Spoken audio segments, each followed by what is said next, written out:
Have you ever stopped to think about what happens when a man carries in his blood a flame that isn't his, but burns inside him like it always was? Tanjiro Kamado didn't choose to be what he is.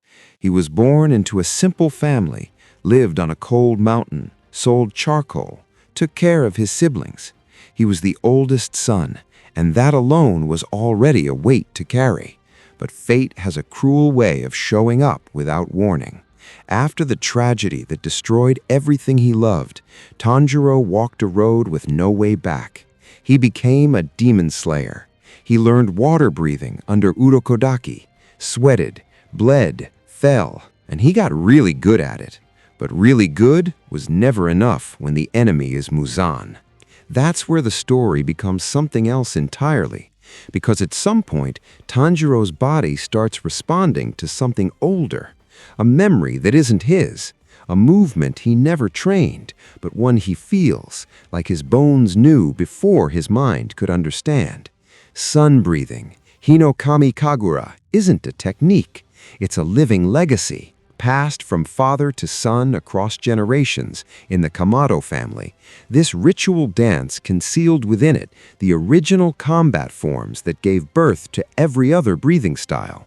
Water, wind, thunder, stone, flower, all of it traces back there. Sun breathing is the mother of them all, and Tanjiro was the only one still carrying it in his blood without even knowing it. There's a scene that stays with you. Tanjiro at his absolute limit, body shattered, Nezuko in danger, the demon standing in front of him laughing, and he dances. He doesn't fight, he dances. Just like his father used to dance on New Year's Eve, in the snow, with that flute echoing through memory.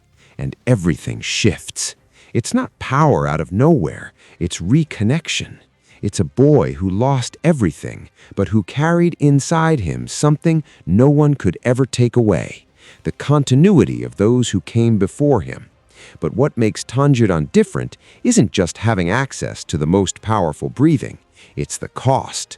Every time he used Hinokami Kagura in the early arcs, his body started to give out, joints slipping out of place, vision failing, heart pushing past every limit. He paid with his own body for every second of that technique, and he used it anyway. Because for Tanjiro, the choice was never between living or dying. It was always between giving up or keeping the promise of who he swore to be. Over time, after everything he lived through in the entertainment district, on the Mugen train, in the clash with the upper moons, he begins to merge both breathings, water and sun, the rational skill and the instinctive legacy, what was taught and what was inherited. And when those two finally become one, Tanjiro stops being a promising student. He becomes what the Kamado bloodline always was, a guardian, not of techniques, of humanity. Funny, isn't it, that the greatest power in the entire Demon Slayer world wasn't locked inside some famous school or noble family. It was in a simple mountain cabin, disguised as a New Year's dance. And that makes me wonder about something. What if the greatest power you carry is also hidden inside something you always thought was too simple to matter?